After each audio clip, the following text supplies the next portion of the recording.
Lecture 5. The Bhagavad Gita, The Way of Action.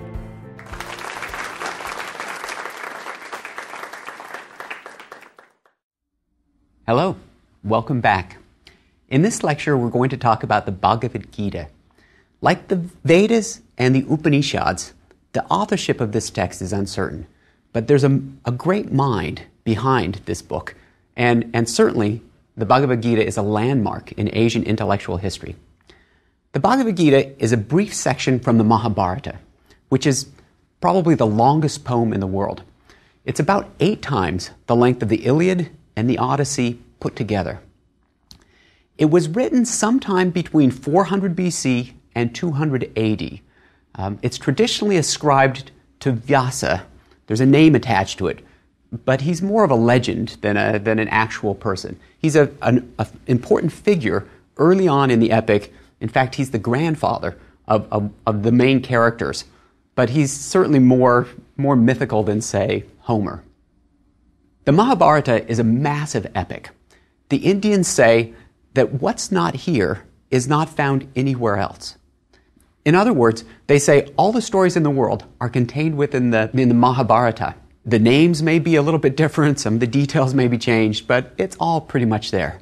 Now, in the middle of this huge work is a section of 18 short chapters, maybe 700 verses out of 90,000 verses. And that's the part that's known as the Bhagavad Gita. And sometimes we refer to it as the Gita for short. This text became an independent text. It was circulated separately from the vast Mahabharata. And it became one of the most important and beloved works of Hindu scripture, with a great deal of significance for Indian literature and also philosophy. We'll see later in this course a number of important figures write significant commentaries on the Bhagavad Gita. People like Shankara and Ramanuja, even Mahatma Gandhi, who for many years read the Gita every day and referred to it as his spiritual dictionary. Certainly, the Bhagavad Gita is the Hindu text that has attracted the most attention from foreigners. Now, here's the question that the text is trying to get at. Can someone live a life that's spiritually meaningful in a serious way without withdrawing from family and society? So you might hear a little bit of criticism of Jains and Buddhists for whom the ideal life is to become a monk. Or even that's true of Hindu ascetics, some of the people from the Upanishads. But leaving family and possessions and wandering about, spending your time in meditation, it's not really a viable option for most people. And what if everyone did it? I mean, society would sort of come to an end, families would come to an end very quickly. So the Bhagavad Gita is about the value of an active life, an active spiritual life, as opposed to a life that's withdrawn from society in renunciation. Let me talk about the background stories here in this long epic, the Mahabharata. There are 2 sets of cousins that are competing for the throne. Our heroes are the 5 Pandava brothers, the eldest of whom, Yudhishthira, loses his claim to the kingdom in a dice game. His evil cousins challenge him to a match. So they're going to play this game, and the winner will get the kingdom eventually. And the evil cousins have confidence to do this because there's a bad uncle, he's sort of a card sharp, but with dice, who's going to help them out. And so they challenge Yudhishthira to this gambling game. Because he comes from the Kshatriya class, remember that's the warrior caste, it's against his dharma to withdraw once someone has challenged him directly. So he accepts this challenge. And then he gets so caught up in this passion of the game that he loses everything. I mean, it starts with a few small things that are wagered, and then it's double or nothing, and then more, and he loses not only his possessions, but also his kingdom. And then he even sacrifices the freedom of his brothers. He wagers his brothers, and he loses. They become slaves. He wagers himself, and then he wagers, at the very end, Draupadi, who is his wife. Oddly enough, she's actually the wife of all 5 brothers. It's sort of an unusual family situation that it's not replicated elsewhere in Indian history. Just this one particular family. At the terrible climax, after he's lost everything, a jackal cries out, and everyone in the court recognizes this is a bad omen. The blind king, who's overseeing this match, decides to grant Draupadi 3 wishes. Her first wish is, she says, I would like freedom for Yudhishthira. Remember the oldest brother who has done all this gambling. And the king says, all right. He says, what's your second wish? And she says, I would like for my husbands, right, his 4 brothers, to be free as well. And that's granted. And then the king turns to her and says, what's your third wish? You get 3. And she says, nothing. I actually don't want anything more.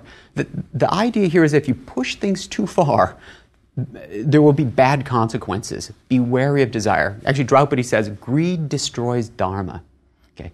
You've probably heard stories of 3 wishes before. Have you ever heard a story like this, where the third wish is, no thanks, I don't need any more wishes?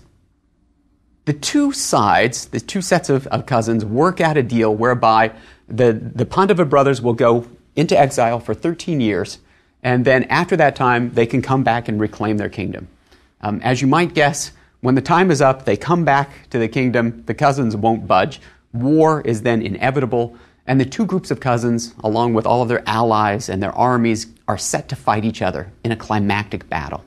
One of the Pandava brothers, Arjuna, and he's the great archer, looks out toward the opposing forces, and he recognizes their friends and loved ones, his teachers are there, and he decides that the kingdom isn't worth the cost. He doesn't want to kill those people. He doesn't even want to fight. And overwhelmed with sorrow and anguish, he slumps down in his chariot, casts aside his bow and his arrows, and says, that's it. He has a chariot driver who's the god Krishna. So actually, this is Vishnu who's taken a human form as Krishna, who's accompanying him. And Krishna tries to persuade Arjuna to do his duty. And the conversation between the 2, a man and a god, is what makes up the Bhagavad Gita. As I said, Krishna is an incarnation of Vishnu. He's the supreme God who's beyond desire. Yet, he occasionally interferes when necessary in human affairs in a human-like form. Let me just say a couple of words about avatars.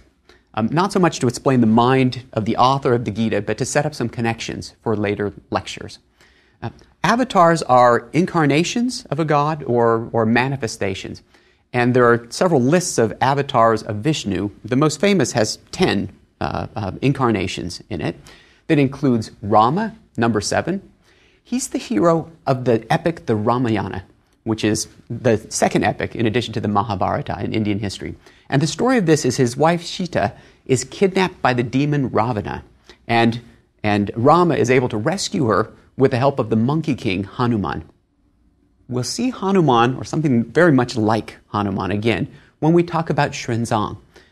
He is the famous Buddhist pilgrim, a translator, who goes from China into India and then brings back scriptures, and then there's stories told about him where he's accompanied by the monkey king, the monkey god. So 7, incarnation number 7, avatar number 7 is Rama. Number 8 is Krishna, the one we're talking about today, and number 9 is the Buddha. This is sort of interesting because when Buddhists in India start to have conflict with Hindus are able to say, when you worship the Buddha, you're actually just worshiping Vishnu in another form. So it's okay. You can still be Hinduism. And this is part of the reason that Buddhism eventually is going to die out in India. It gets sort of reabsorbed into Hinduism. All right, back to the Mahabharata and the Bhagavad Gita. I've given you the literary context, but there's a larger historical context to the Gita. It was a time of increasing warfare and social conflict in India associated with growing kingdoms and urbanization, more trade, more awareness of the larger world and suffering. It's the same situation that we talked about when we talked about Jainism and Buddhism. The key concepts of the Upanishads, remember Atman and Brahman, Samsara and Moksha, are merged with Vedic duties and ceremonies. So Krishna is an incarnation of Vishnu, but ultimately he represents Brahman. Remember, that's the absolute, ultimate external reality. He's both finite as a god, and he's also infinite. He's a god and he's ultimate being. So there's a dialogue in the Bhagavad Gita between a knower and a seeker. This is Krishna is the one who knows, and Arjuna is the one who tries to find answers.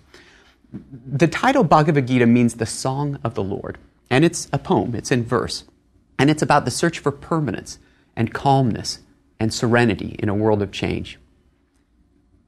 In the middle of the story is where you're going to start this. A lot has gone on beforehand. There are lots of names, but basically Arjuna is concerned about causing suffering, about bad karma, and about destroying his family.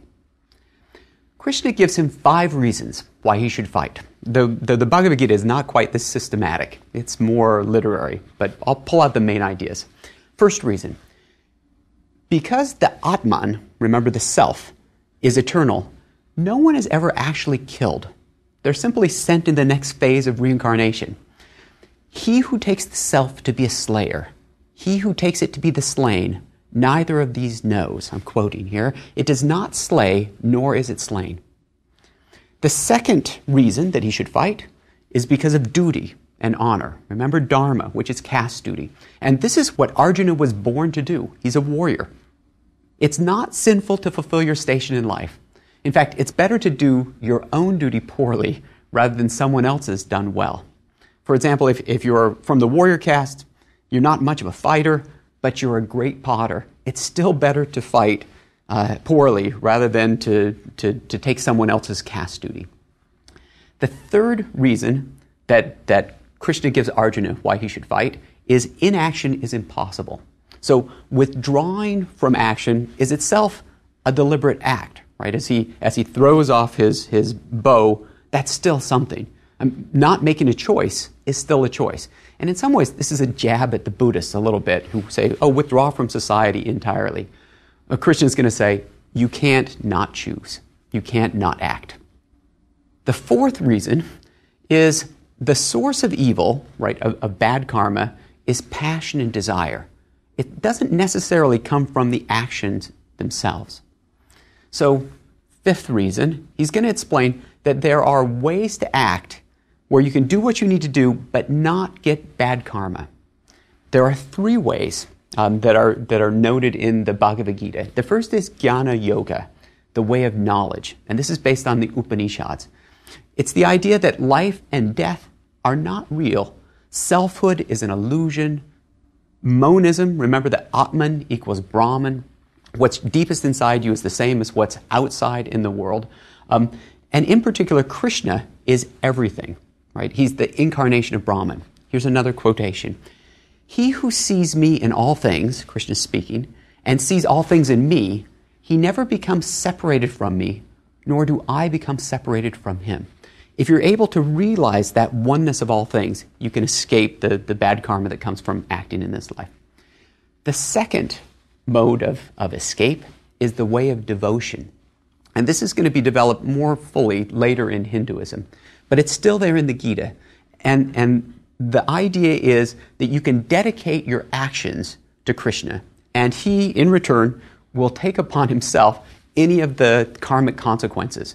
So you sacrifice yourself, you sort of surrender your own will, rather than spending it in expensive ceremonies and sacrifices. You make yourself a sacrifice to God in everything that you do. The third way to escape bad karma is karma yoga, the way of works.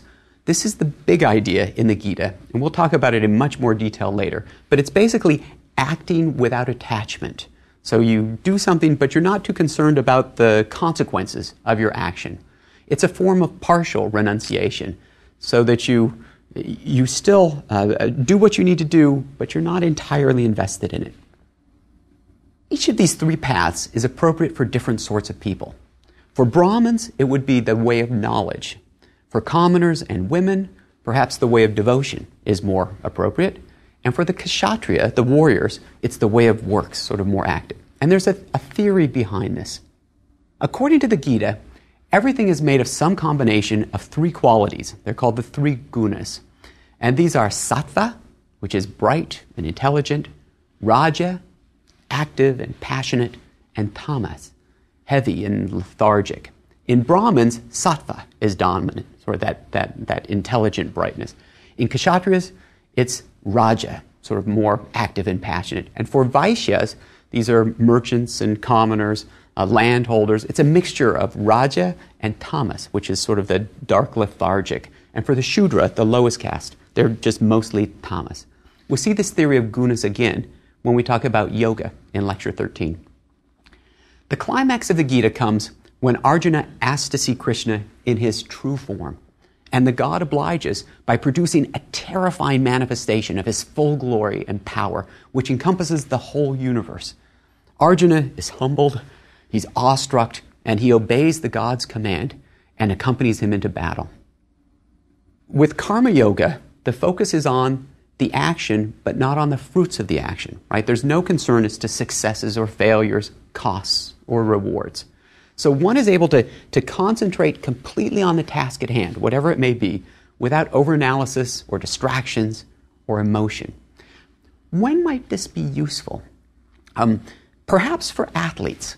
Perhaps you've heard of being psyched out, where you get on the field and then you get distracted by thoughts of your parents in the stands or a recruiter, and then you can't perform to the best of your ability.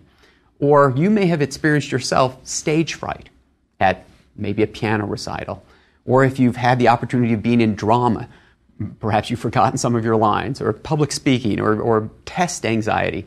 It sort of breaks my heart sometimes when I look at tests. There'll be a multiple choice section in there, and a student will have the right answer, and then they'll cross that out and put the wrong answer. Sometimes they even cross that out, put the right answer, cross that out, put the wrong answer. And I say, you're thinking about it too hard. It wasn't a trick question. It might be useful in applying for jobs, a time when, again, you're so caught up in desire that you don't really say the right things, you don't come off as well as you could. There are many situations in which emotions such as fear and desire, anger, embarrassment, excitement can interfere with one's performance, or where thinking too much can get in the way of acting. So if you act with karma yoga, not getting attached to the fruits, according to the Bhagavad Gita, you'll be more effective. Krishna says, thinking of objects, attachment to them is formed in a man. And from attachment, longing. And from longing, anger grows. From anger comes delusion. And from delusion, loss of memory. And from loss of memory comes the ruin of understanding. From the ruin of understanding, he perishes. Which actually sounds a little bit like some of my high school wrestling matches, where I got caught up in desire, and then I got frustrated and angry when I didn't do quite so well, and then I forgot everything, and it was a disaster. But if you can act in accordance with karma yoga, you'll be at peace. Another quotation. But the self-controlled man, moving among objects with senses under restraint, free from attraction and aversion, attains to tranquility. Or, as it says elsewhere, Krishna says, he whose mind is not shaken by adversity, who does not hanker after happiness, who has become free from affection, fear, and wrath, is indeed the sage of steady wisdom. What a lovely image to be the sage of steady wisdom, calm, unperturbed, regardless of what might come. Sometimes I feel like it might be a failure on my own part that I'm so affected by the weather. When the sun is shining, when it's a lovely day, I feel great. When it's overcast and drizzling, I'm sort of a little bit down. And then I think, isn't it time to take control of your own life? Why are you so affected by something that's so external? If you live according to karma yoga, you can be free of karma, right? So a bad karma in particular. So a quotation again, forsaking the clinging to the fruits of action, ever satisfied, depending on nothing, though engaged in action, he does not do anything. So it's sort of a non-karmic action, which may sound a little bit like effortless action from the Tao Te Ching that we'll be talking about in the future. Karma yoga offers a way to combine the religious sensibilities of the Upanishads with ordinary life. And so that will include obligations to one's family, profession, social status, and nation. Unlike the solitary asceticism practiced by Hindu holy men, or Jains, or Buddhists, karma yoga emphasizes social responsibilities and community. Note also the emphasis on mind. And that might be a response to Buddhism, which also cares a lot about mental processes. The same actions can have very different consequences in terms of karma, depending simply on one's attitude. Karma Yoga offers a resolution of military conquest versus spiritual conquest. And remember, that was Siddhartha Gautama's dilemma. That there was a prophecy that he was either going to be a great ruler or a great spiritual leader. He couldn't be both. But in the Gita, Arjuna actually is offered both of those. It's an eloquent rebuttal to those preaching the doctrines of renunciation. Ultimately, Karma Yoga, along with the paths of knowledge and devotion, offer liberation, remember moksha, union with the god Krishna, and union indeed with the universe, with Brahman. All right, some implications. What might these ideas mean in our culture? I confess that when I first heard of Karma Yoga, I was a little bit horrified. Isn't it morally hazardous to ignore the consequences of one's actions? I mean, the ideas in the Gita seemed a little dangerous. They minimize the reality of suffering and evil, right? You're not really killing people. Don't worry about that. There's no critique of society about how the caste system may be unfair. It disconnects actions from their consequences, and it potentially absolves evil by means of devotion or duty, which sounds a little bit like what Nazis said after World War II, right, in the Holocaust. We were just doing our duty, they said. But at the same time, if the goals are admirable, there's something to be said for calm, decisive, emotionless action. Imagine a corporation that's struggling financially.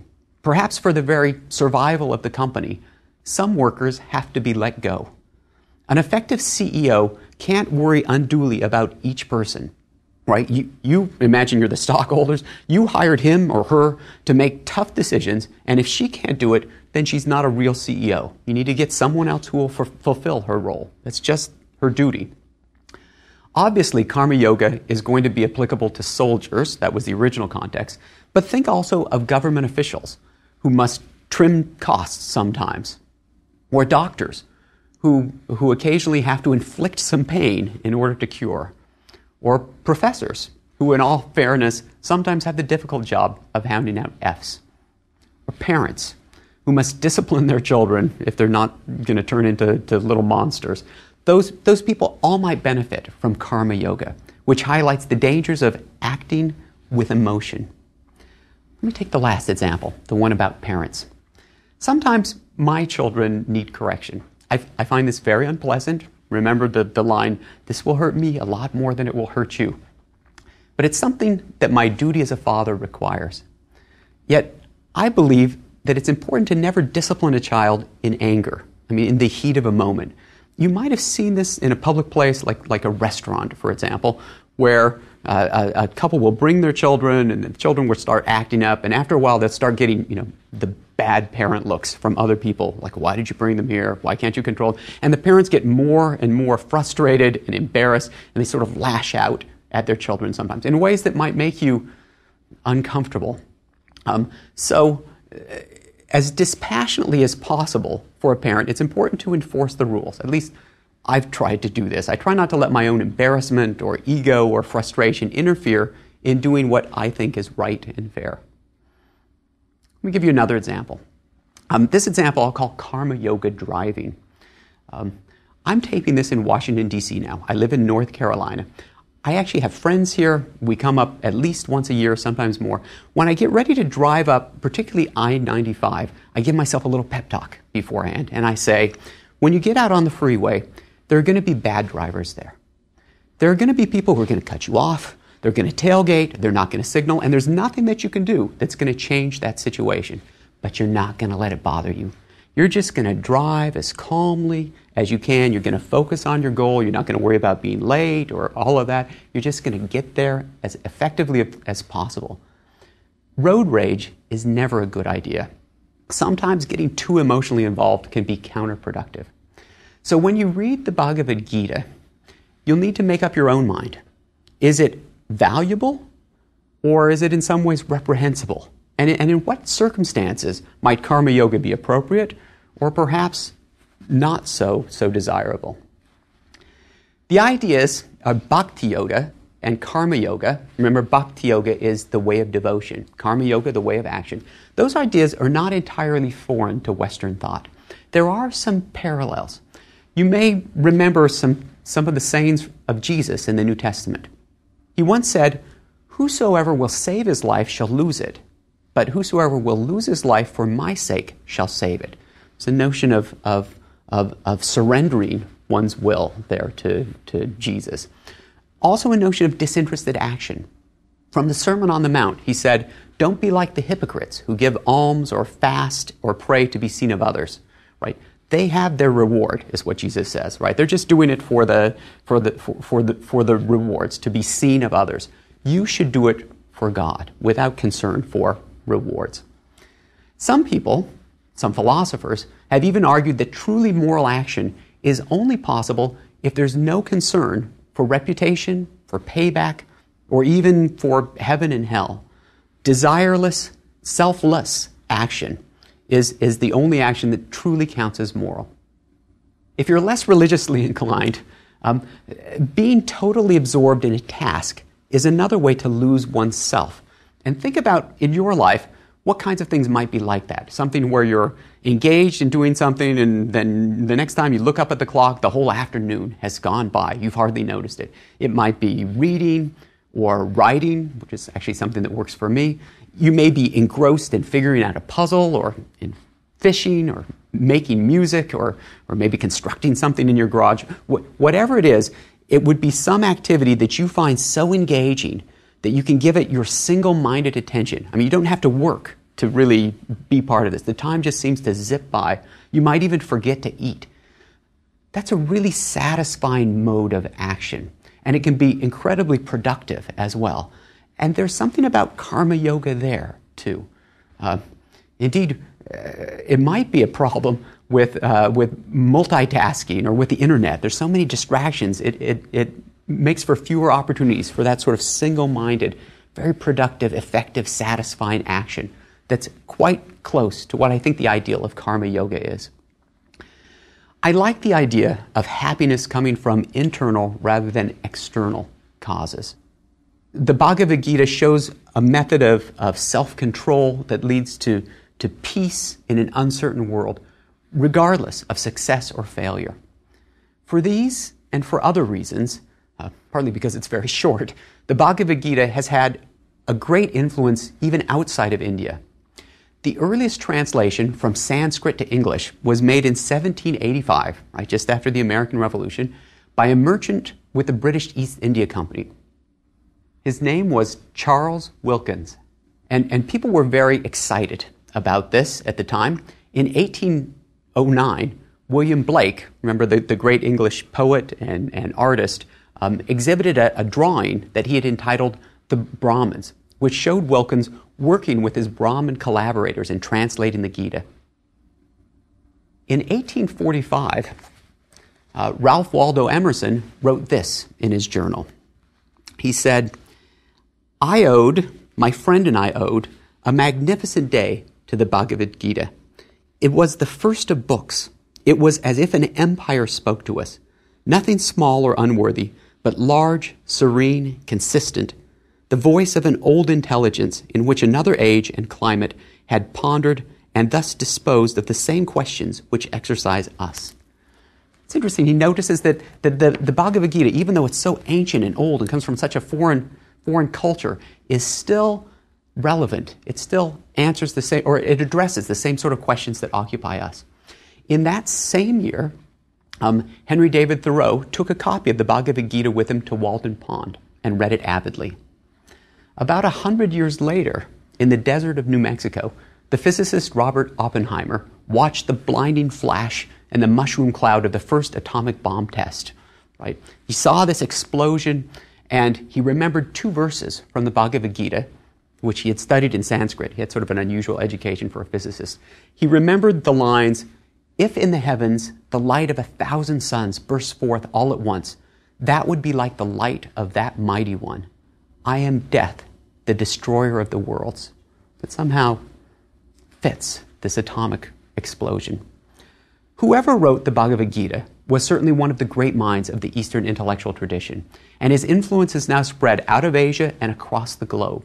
It's amazing that this ancient text, which can be both distressing and inspiring, has the potential to still speak to pressing concerns in the world today about effective action, about the integration of spiritual values with ordinary life, about balancing personal fulfillment with obligations to family, to profession, to society. In my own case, I'm still working on the details of karma yoga lecturing. We'll see how it goes next time when we talk about Confucius.